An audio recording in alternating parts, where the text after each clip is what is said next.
Today, I want to help you understand, can you pay off a land contract early? There's always questions surrounding land contracts, and one of the common ones is, can you pay off a land contract early? By the end of this video, you're going to understand how paying off a land contract early could potentially save you money, help you build equity faster, and provide you with full ownership of the property, maybe faster than you even imagined. Plus, I'll share with you some potential tips to help you navigate this process smoothly. Did you realize that paying off a land contract early could save you thousands of dollars in interest? Or that some contracts might even have early payoff penalties? Stick around because we're going to uncover these secrets by first explaining what a land contract is. Next, I'm going to cover the key components within a land contract so that you understand the full impact of potentially paying off that land contract early. And finally, I'm going to explain to you the strategy I'm utilizing right now when it comes to land contracts. If you're ready, let's go.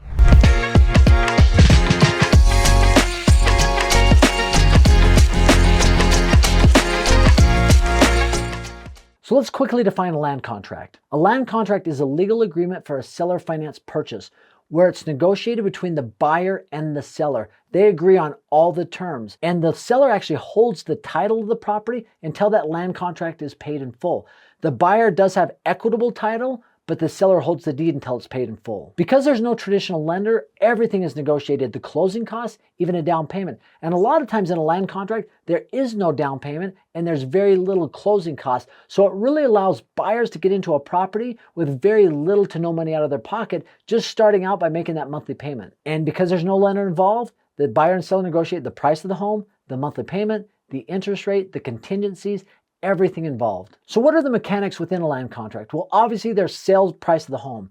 Buyer and seller are going to agree on what price the home should be sold for. Now understand this, because the seller is taking a risk on somebody who might not be creditworthy, he's typically going to charge maybe a little bit higher on the price and a little bit higher on the interest rate. Now, not all the times, but it would be well within his right to do so. Second thing, as I mentioned, interest rate that's going to be negotiated. Also down payment. As I mentioned, sometimes there is a down payment, sometimes there isn't a down payment. You're also going to negotiate the monthly payment and what cadence that payment is made. Then you're going to negotiate the amount and the due date of a balloon payment if that's part of the land agreement.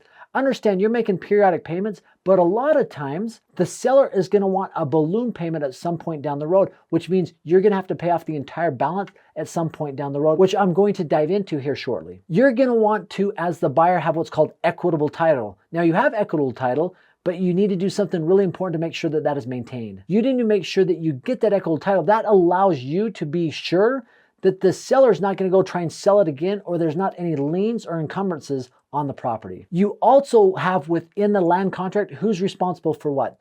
Typically, the buyer is responsible for taxes, insurance, maintenance, and repairs. Now that can be negotiated, but because the buyer is the new buyer of the home, they're typically responsible for all of that. But it should be specified in the land contract so there's no confusion or fights later on down the road. Assurances that there's no taxes owed, no liens that are on the property. It's also good to have default clauses in there. This is really important if you're the buyer, because if you're late on a payment, technically in the land contract, the seller could evict you. Having a late payment clause or contingency, or even a missed payment contingency, is going to be really important. It should all be detailed out. And then the requirements to record with the proper local government authority. You're going to want that done, especially if you're the buyer. So when are land contracts typically used? Typically they're used when the buyer doesn't have a good credit history. Maybe they've been through a challenging situation with short sales or foreclosures. Maybe they don't have enough money for a down payment or closing costs. It becomes a great tool. From the seller standpoint, he opens up a seller financing pool of buyers that otherwise might not get in the market because they don't have money for a down payment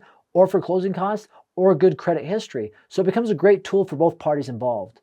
And the strategy that I've seen land contracts used the most is something called a slow flip, where you buy a property at a low price, you turn around and sell it at a higher price, and you are financing this property from a private money lender as if it were an auto loan, meaning you want your loan paid back to the private money lender within 5, 6, or 7 years, but you're financing to the seller over a 30-year period of time.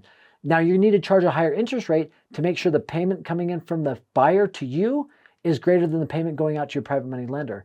And when that's paid off in 5 or 7 years, the cash flow is rolling in. Now, land contracts are an absolute game changer for creative real estate, but there are some unique challenges with it. There are also nuances in every single state and sometimes from different counties and municipalities. So having a real estate attorney look this over and give you their perspective is going to be really important and something I highly recommend. But one thing that is, can you pay it off early? I would say yes, you're even going to want to do that. And typically there's a balloon payment already baked into the land contract, and doing so is going to save you a lot of money. And this is why. Because when you come into a land contract, typically you're charged a higher interest rate. And the reason you're charged a higher interest rate is because you cannot get a bank loan. But if you went 5, 7, 10 years down the road and you're able to fix your credit or save enough money for a down payment, you are going to want to go to a bank and refinance that property so you can pay off that loan in a land contract sooner. Because typically you're going to save a lot of money every single month, because if you're charged 8, 9, 10% interest through a land contract, but you can get a loan for 5, 6, or 7%, that is going to save you money every single month on your monthly payment. It could equate to thousands of dollars over time. So typically, already baked into a land contract is a balloon payment, which means an early payoff.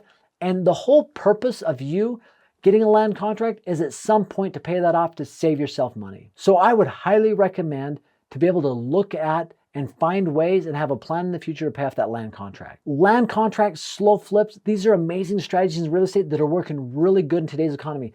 But I have a strategy that is even more powerful than this that I call cash flow flipping.